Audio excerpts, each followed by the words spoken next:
तो अभी मैं आपको पूछना चाहता हूं, सच बोलो, आप दोष दूर करना चाहते हो तो दोष को दूर करने के लिए जो भी प्रयास हो, वो प्रयास को आप स्वीकारने के लिए तैयार हो।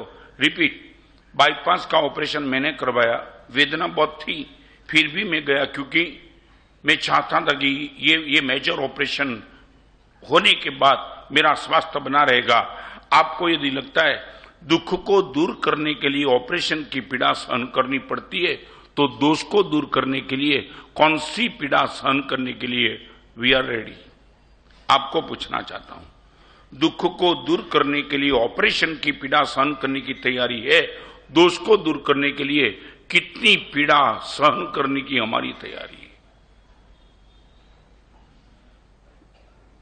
आज चातुर्मास चौदस के हिसाब से एक अलग एंगल से आपके साथ यहां ही लिखा है उपकारी के, और आपको मालूम है हिंदी में शब्द है कि नहीं मालूम नहीं, मगर आपको मालूम है पुण्य प्रकोप शब्द है पुण्य प्रकोप। सच बोलो, प्रकोप के आगे पुण्य शब्द क्यों लगा दिया?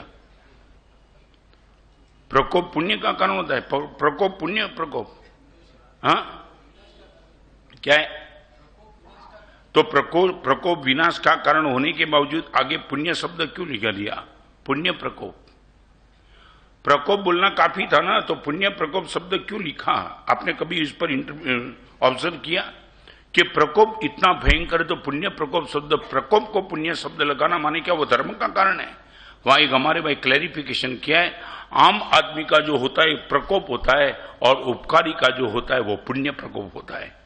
जब मां बेटी पर गुस्सा करती है वो पुण्य प्रकोप, बाप जब बेटे पर क्रोध करता है तब पुण्य प्रकोप, गुरु जब शिष्य पर क्रोध करता है वो प्रकोप नहीं है मगर क्या है?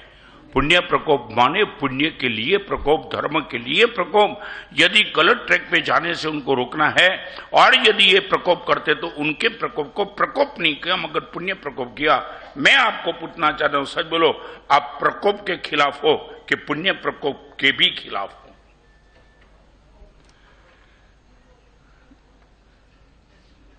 मुझे मालूम पड़े 4 महीने में क्रोध करने का कैसा है आप कह रहे। हाँ, मेरे क्रोध को आप कभी क्रोध मत मानना, पुण्य प्रकोप। मान लिया कि गुरुदेव शायद गर्म हो गए, वो पुण्य प्रकोप था, प्रकोप नहीं था। लगता है कि आप गलत ट्रैक पे थे, सीधे सीधे आप नहीं आते थे, तो थोड़ा गर्मी से बात करनी पड़ी और वो गर्मी को आप यदि पुण्य प्रकोप माने, बस ये सूत्र इनका है कि गुरुजन आपके उपकार यदि आपको गलत से रोकने के लिए यदि गर्म होते तो उनको प्रकोप मत माना, पुण्य प्रकोप माना। और यहां तो 2 शब्द लिखा है, एक तो मौन हो जाना और दूसरे नंबर में उनकी भक्ति करना, इनकी सेवा करना। पॉसिबल है क्या? एक समय था कि पिताजी बेटे पे गर्म होते थे, अभी वो समय है कि नहीं मुझे मालूम नहीं। हाँ क्या है नीलेश? हाँ उल्टा है, देखो उल्टा यार, उल्टा थोड़ा शर्म तो रखो यार। पहले के जमाने में ऐसा था कि बेटा सोचता कि पिताजी नाराज नहीं होने चाहिए, अभी ये सोचता है कि बेटा नाराज नहीं होना चाहिए। नहीं, ये यू टर्न मार दिया। ये करीबन व्यवस्था आ गई कि मैं पूछना चाहता हूं, ये व्यवस्था, बाप ये सोचता है कि बेटा नाराज नहीं होना चाहिए, मां ये सोचती कि बेटी नाराज नहीं होनी चाहिए। तुमने इतना रिवर्स कर दिया। दीक्षा के बाद हमेशा के लिए एक नजर थी कि गुरुदेव नाराज नहीं होना चाहिए, और इनकी प्रसन्नता के लिए जो भी सहन करने की बात आई सब कुछ सहन किया, तब तो यहां बैठे। एक दिन आप बस आज का सूत्र आप बराबर अंदर स्थिर कर दो, पुण्य प्रकोप करने वाले के प्रति मेरा प्रेम बना रहेगा। बस आज के सूत्र का ये एंगल, पुण्य प्रकोप करने वाले के प्रति मेरा प्रेम बना रहेगा, मैं तिरस्कार नहीं करूंगा।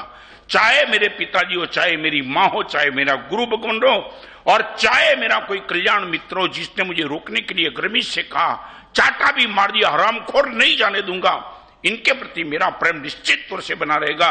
सच बोलो, जीवन में एक एड्रेस आपका ऐसा है, I would like to know from you, आपके पास एक एड्रेस जीवन में ऐसा, ओनली 1 एड्रेस ऐसा है कि आपको गलत से रोकने वाले ने क्रोध किया और आपका उन पर प्रेम बना रहा। एक एड्रेस